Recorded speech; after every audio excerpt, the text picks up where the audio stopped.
Hi, everybody. Can everybody hear me? All right, I'm gonna try to speed through unless y'all want to skip lunch. Anybody want to skip lunch? Okay, never mind. All right. So again, my name is Bola Ogodimu. I'm the infection preventionist for the long-term care team, and I'll be talking about the importance of CDI and multi-drug resistant organism surveillance in our setting. I'm gonna skip a lot of this stuff that's we've already gone over with the previous speakers. So my presentation objectives today are multifaceted. So some of the trends in post-acute care slash long-term care, as well as some of the risk of HAIs and antibiotic resistance we already talked about earlier. So I'll be going a little bit deeper into that, as well as discussing the need for surveillance activities for MDROs and CDIF and LTCFs. And then I'll also be highlighting a few national initiatives to support infection prevention and control programs and antibiotic stewardship efforts in our settings. So we already sort of kind of went over these demographics, as you guys know. Our long-term care setting, particular nursing home settings, have changed in terms of the care that we provide at those settings over the last couple of years now. Just because I like to ask questions, I'm going to ask it anyway. So for those of you who work, I'm assuming at nursing homes or skilled nursing facilities, is infection prevention your only job at the facility, or is that a rhetorical question? How many people have two hats that you wear? Quality coordinator, the educator, DON, ADON, what else? Risk management. Anybody else here? Employee health. Great. So we wear multiple hats at our facilities. We totally understand and we empathize with you guys as you try to juggle your different activities as well as responsibilities at your facilities. Bottom line is, over time, the demographics of our post-acute care facilities have changed significantly in terms of the care that we provide at our facilities, as well as what the expectations are, where some of the infrastructure has not necessarily changed over time. So again, we look at the skilled nursing facility, and some of the publications that we have, the web links are at the bottom of the slide, so you guys can look it up when you get a chance in the middle of the training or after the training. But one study that is particularly important for those of you who's from California here? Anybody? Okay, so you might already know about the SHIELD study from Orange County, California, that looked at the prevalence of multi-drug resistant organisms in 21 nursing homes and LTACs in the Southern California region. So it was a regional public health collaborative that involved decolonization of 38 38 facilities in the Orange County region, based on patient sharing characteristics of those facilities in the region. There's a random sample of about 50 adults in 18 nursing homes and 3 LTACs, as well as 17 short-term LTACs that were screened for a variety of multi-drug resistant organisms, from MRSA, VRE, ESBL to CRE in those facilities. So the study focused on CHG bathing, and the study showed that the prevalence of MDROs at those facilities was well above 50%, about 70%, actually 68% in nursing homes, and about 80% in long-term care facilities, LTACs specifically. So the most common MDROs were MRSA, obviously, that was about 42%, and then ESBLs were about 34%. And that was in nursing homes. And then in LTACs, the most common organisms were VRE and ESBL. The study also found that CRE prevalence was higher in facilities that manage ventilated LTAC patients or nursing home residents. So again, because I'm like curious, Bola, a curious George, how many people have ventilated residents or patients at your facilities? Hand show? Okay. So you see where our care of our residents is moving over time. The bugs are also moving with them as well. So it is interesting to look at the risk change over time in terms of our care as well as exposure of our residents to different organisms. The study also showed that the high MDRO prevalence at those facilities highlights the need for prevention efforts in nursing homes as well as LTACs. But not only a solo infection prevention method, there is an advocate for really, I think it was said earlier, regional infection prevention and control. So that, have y'all ever had folks transferred outside from your facilities? Has anybody never had folks transferred outside facilities or accepted back into your facility? So yes, we have folks going in and out of our facilities. And so what you have at your nursing home A can very easily transfer to even your hospital down the street or your LTAC or rehab center down the street at any point in time. So there is that need to have a coordinated effort, involve your public health, your partners. I think earlier someone talked about the Quinn QIOH. Sorry, I call it HSAG. It's HSAG. Okay. Buffy, sorry. But yeah, so we have our Quinn QIO partners that can help you in your efforts to outreach to your neighboring facilities around your very facility. So bottom line, residents can get transferred at any point in time. You do have to make sure that you have that infection prevention control practice within your facility, and that includes across shifts. Now, who has ever worked night shifts before? Okay, I guess I'm okay, good.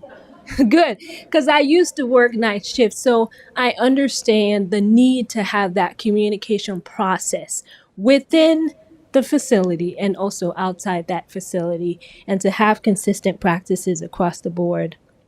So that's it about the SHIELD study. Another study also, this is a 2010 study that looked at C. diff infections in long-term care settings.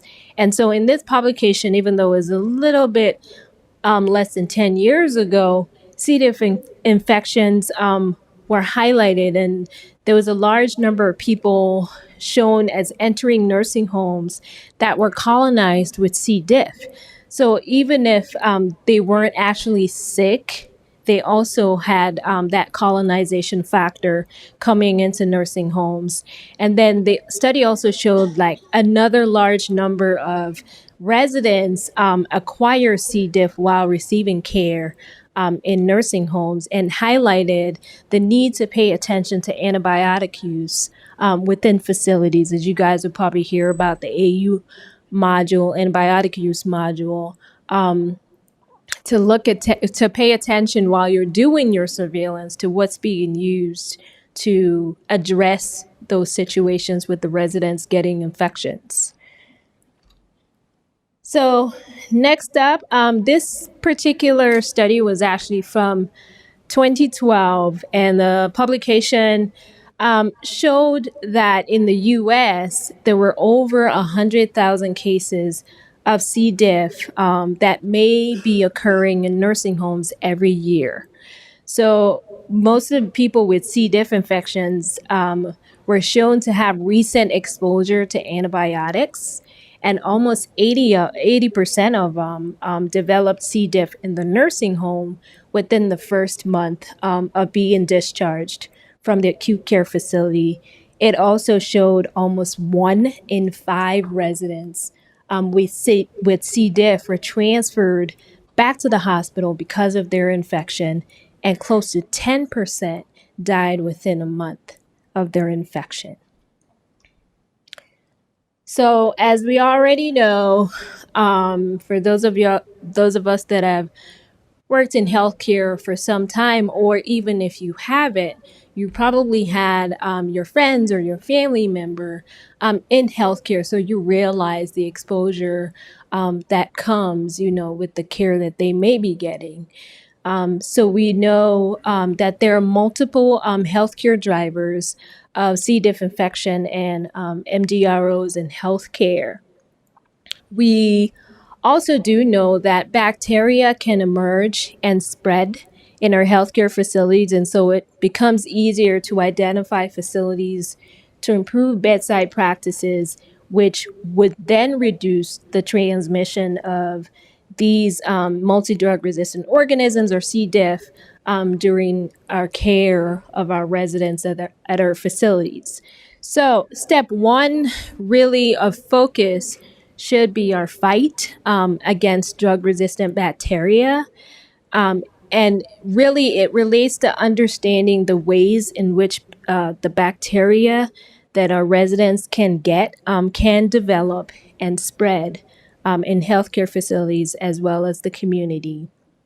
So I'll be talking a little bit more about all the other risk factors that can be associated with the spread of C. difficile as well as multi-drug resistant organisms. So again, talked earlier about antibiotic use driving resistance, and that's the first risk factor that I'll get into.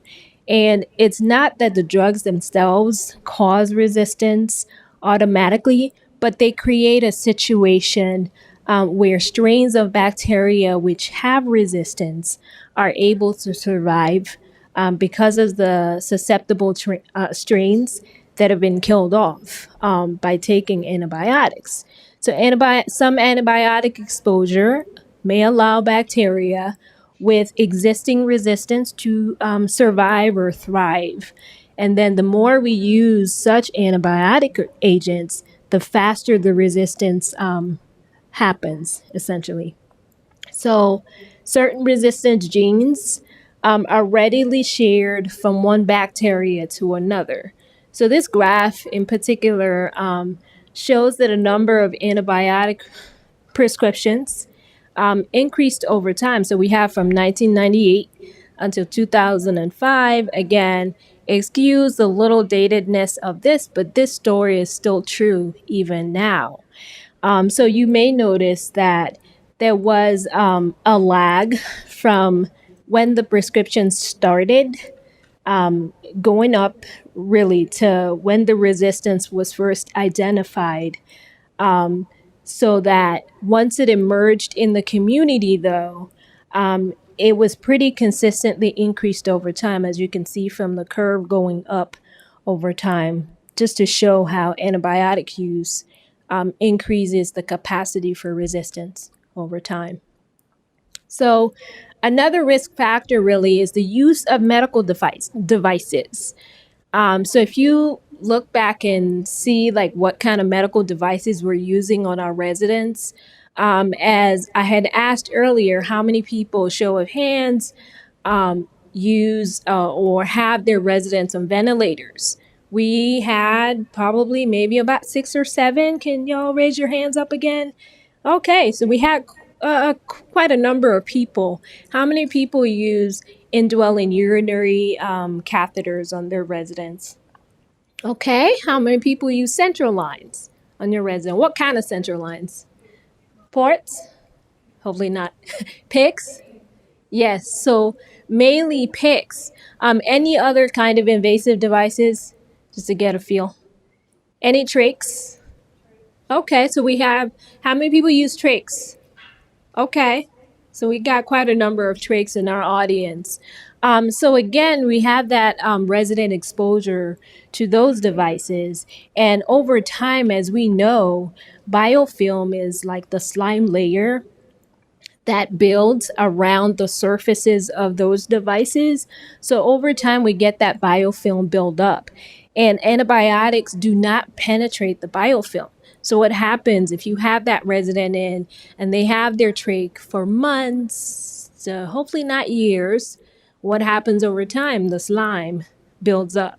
And then you will inherently get antibiotic resistance from just the inability to penetrate through the biofilm layer. So again, devices or invasive medical devices represent another risk factor to our residents. And that's just the gunk around indwelling urinary catheter. I'm not going to go into colonization versus infection. And one other factor that is now being talked about even more from multiple studies that we've had over time is really the whole the role of hands of our healthcare personnel in terms of bacterial contamination of those hands. So this is another study from 2003 that was updated a little bit later, and we'll see the findings in the next slide. But in the 2003 study, the hands of healthcare workers was cultured after different resident care activities and before hand hygiene was performed in a nursing home. And so personnel would walk out of the resident's home, have their hands cultured, and then they could do hand hygiene. And then the organisms which grew on these cultures ended up showing gram-negative bacteria to VRE to Staph aureus to yeast. So imagine if that resident or if that healthcare worker then went to the next resident, and God forbid they go to a resident with an invasive medical device, well, then what gets introduced to that next resident, essentially? So organisms that grew on the hand cultures were probably likely to be shared love to the next resident sort of thing. And so this might have us wondering what the implications of having organism contamination on our hands would be essentially on our residents. So this same study group actually ended up having another study, 2015, actually almost 12 years later, that focused on MRSA transmission or MRSA acquisition during care of residents. And they looked at different resident care activities. So it was essentially looking at interactions of the healthcare worker with the residents and then going back to culture to see what kind of resident activities were the highest risk for transfer of the MRSA to the resident. So is anybody surprised by this? Changing linens by far was the one of the highest risk activity in terms of taking care of residents, as well as dressing residents. So the light gray bar represents contamination of gowns. The darker gray bar represents contamination of gloves. So we can see really it's a trickle down effect. So the highest contamination, changing linens to dressing resident, to transfer a resident, and going down the stream. Again, you guys can check out this article in your free time. But the bottom line is the rates of transmission increased from residents with chronic skin breakdown. So they were seen as the higher risk or during higher risk activities from dressing, transferring residents, to providing hygiene, as well as changing linens, as we saw earlier. And then also other activities like morning care or resident bathing, as well as toileting assistance, represented another risk category, although not as high as changing linens was still a risk in that situation. So again, studies like these suggest that there are some risk activities that we are constantly partaking in and taking care of our residents, and there needs to be consideration for how we can decrease the contamination of our hands as well as our gowns, gloves, and our own clothing. So, speaking more about risk factors, I think someone talked earlier about social networks and the spread of MDROs. So this, it's almost 10 years now. So 2011 publication was from an outbreak investigation of KPC producing Enterobacteriaceae among patients of acute care and long-term care hospitals. So we had acute care hospitals and then LTACs in 4 adjacent counties in Indiana and Illinois from January 2008 until December 2008. So the study looked at both traditional and molecular epidemiology methods and looked at social networks. They did a social network analysis to see where all these patients or all these patients were traveling. Essentially, they looked at clinical records for 42 patients, and then the patients mostly had comorbid conditions, so they were probably likely to get transferred between hospitals as well as nursing homes and other healthcare settings. And they identified the different transfer facilities that the patients would go. And if you look at those arrows, that just showed for instance, your G patient went from one facility to the other, and you can really go with the arrow to see where they got transferred to over that period of time. So again, it just showed that post-acute care facilities likely amplified the regional burden of multi-drug resistance with longer length of stay as well as increasing acuity of care and also gaps in infection prevention programs and practices. So, after saying all of that story, why do we need surveillance anyway? So I always ask myself this question, and I know this has probably happened to you guys. This is just the case scenario. So you have a 70-year-old Miss Bola admitted from an LTAC to your nursing home. So she comes in with a complicated history of back surgery, prolonged ICU stay, as well as multiple courses of antibiotics. She spends 5 weeks in the LTAC for ventilator weaning, antibiotics, and wound care, and she gets transferred to your nursing home with a trach, PEG tube, indwelling urinary catheter, and partially healing sacral pressure ulcer with the wound vac. So, what would you guys say is the residents' risk factors for being colonized or acquiring a multi-drug resistant organism? So we talked about devices, right? Antibiotic use. What else? Length of stay, right? So she's pretty much been between. Well, I'm talking about me now. So I've been at multiple facilities within a relatively short period of time, right? The other thing is I also have some comorbid conditions as well. And then I've been in surgery, again, prolonged ICU stay. So guess what?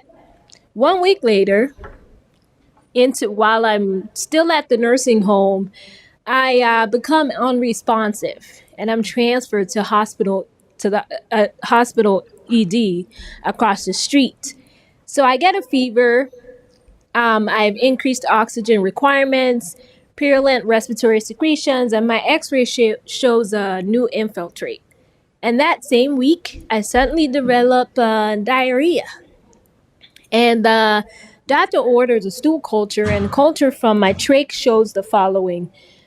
So this is the trach secretion with the Klebsiella pneumo positive culture. And I do have an infection, but if we look at that on the right-hand side, that's what my sensitivity looks like. Do y'all see that at your facilities? Has anybody never seen that? Okay, good. Well, not good for me, but I'm glad that you've seen it so that you know how you can identify what's going on here. So, now that I have what I have, what do you do with me at the end of the day? You're not alone. And that's the point of having this discussion. Now you guys have multiple resources at your disposal. You have the NHSN training as well. You'll have their NHSN email. So please email as much as possible. You will also have your, who's here from the state health department? Anybody? Okay. Awesome. Awesome. You have the state health. What state are you from? Tennessee. So we have, what's your name, ma'am? So we have Vicky's number on speed dial from Tennessee. For those of you from Tennessee, please contact Vicky because she is an enormous resource. And I say that because when I was at the facility in Georgia and also New York, I had my health department folks numbers on speed dial, and they were a great collaborative partner for me as I navigated the world of infection control at my facility. So again, we have these infection control and assessments and response activity that CDC funded the state health departments to build capacity for infection prevention and control at multiple facilities, including nursing homes, for 3 years. We have developed that really strong relationship with our state health departments, and you guys should definitely tap into it. So try to figure out who your state health department partners are. We learned a lot about facilities from this activity, and you can click on the web link at the bottom if you're trying to figure out who to contact for your state. So you're not contacting Vicky for California. But the other thing is, we do also have the CDC guidance on infection control for long-term care, and that's on our website. Web link for that is again at the bottom.